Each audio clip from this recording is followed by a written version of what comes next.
Hey, big news today from Gigantoid Hot Wheels Club and Ignition Diecast. Guess what? The first piece of news is I'm taking Ignition Diecast back. Scott is not having a good time. He stated that it is making money, but he's not enjoying running it as a business. Who knew? So I am going to become the guy behind Ignition Diecast once again. I basically got 6 weeks off, which was cool, and I'm getting the business back for less than I sold it for. So cool. If there's more details, if you want more details, message me or something. But I'm not going to bore you with the accounting aspects of it. But another piece of news, now that I will be taking Ignition Diecast back, things are going to change a little bit. I dropped my wife off at work yesterday, and I was really early. Like, I dropped her off at 7 in Target, my favorite Get in Place previously. Doesn't open until 8, so I hit a couple other stores, did a couple errands, and whether I liked it or not, I arrived at the Target parking lot at like 7:58. And I was like, I'm not going to be a door warmer. I usually wait until like 10 after 8 because I just don't want to be considered one of those people that waits by the door for them to open. So I'm sitting there in my vehicle, and 8 o'clock happens, and I look to the door, and who do I see walking in at 8:00, but none other than Caucasian Kevin. And I realized that the 4 or 5 cars that I want from the E-Case, because the E-Case has been showing up at Target, probably not going to be there because this desperate dude is in there probably buying it all to resell or hoard or whatever. I don't actually know what he does. I just know that I just know. So the thing that's going to change with Ignition Diecast is it's going to exclusively acquire product from the distribution network and maybe buying lots from people who are unloading their collection that they've amassed over years. I, as the proprietor of that business, will no longer be sourcing anything from retail. I'm actually, even as a collector, I'm done with retail because I just don't want to be down there with those desperate bottom feeders that are just like buying everything from the pegs and selling it on the secondary market. It's gross. And if I want Ignition to be taken seriously as a retailer and keep our prices as low as possible, that's just what I'm going to have to do, because there's a lot of videos out there that talk about how everyone starts out as a collector and ultimately becomes a reseller. I don't want to be a reseller. I'm a collector, and I'm going to, starting on March 1st, be a retailer again. So I can't afford to buy from Mattel directly because they want such a massive orders, but we will be getting stuff from the distribution network and from people who are selling large lots of product. And that's it. No more Walmart, Target, grocery store, dollar store gets. So we won't be carrying a lot of the store exclusives. You're just going to have to go out there and get dirty. I do have a way of getting boulevards, even though they're kind of not a great moneymaker. And some of the Target exclusives are actually available in the distro network too. So we'll see how it goes. It's Ignition Diecast 2.0 for me. So those are the 2 pieces of news that I have. Let me show you something.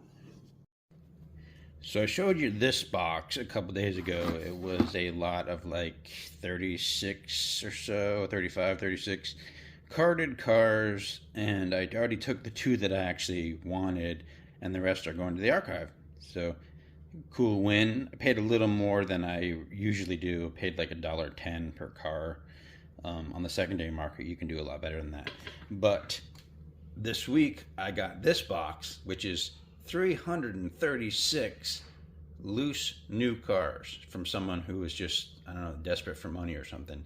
This box weighed just under 28 pounds, and there were 336 cars in it. So that's going to take me, I'm intentionally going to take a long time to unwrap those, because it's providing me with a great deal of happiness as I unwrap them.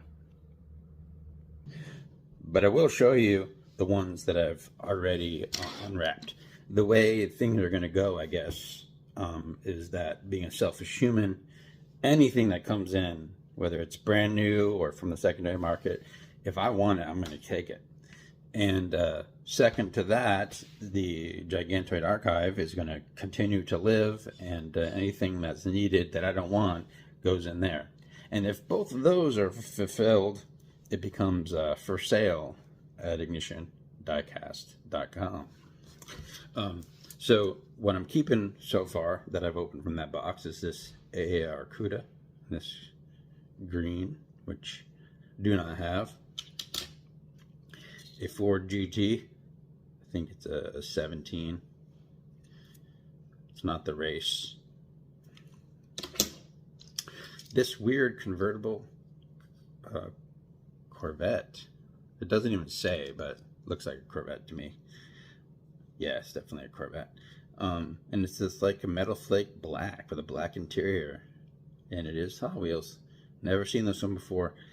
Of all the, I'm not a fan of convertibles, but this one looks pretty damn cool, so this one might be the last to go. Here is a Camaro RS, which at first I thought was a Firebird. The front end of the like 70-ish Firebird looks so similar to the 70 Camaro, but it's not a Firebird, it's a Camaro RS. And it's a first response. So in 1970, did fire chiefs drive Camaros? Who knows? This purple Bronco, I've had a bunch of these in the past, but I just started keeping Ford SUVs and vans. So I'm going to keep this one for now. Not in love with Ford Broncos. And a black Viper, the super chunky one, not the more realistic one that came later, but this casting, which you're probably familiar with. I've never seen it in this metallic metal flake black before, so that's kind of cool. And then this stuff's going to the archive from that box. This Ford GT40. I think this was the Kroger exclusive.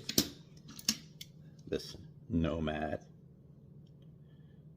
Very tempting, but I don't collect Nomads. Land Rover. This Toyota Land Cruiser Treasure Hunt, I already have it, or I would keep it. See the flame? See it? See that? This AMX Rebel Machine, I think it's called. I already have one of these. This Jaguar, I think it's called the Project 7. Don't collect Jags. And this pretty little Fair Lady something or other, 2000. What does that say? It says Fair Lady 2000. I think this was a Datsun. I don't know. I do not collect these. I know a lot of people do. And this Lotus Esprit. All this stuff is in beautiful shape. None of it has a single scratch on it. And I got 336 of them to go through. So pretty high on dopamine right now.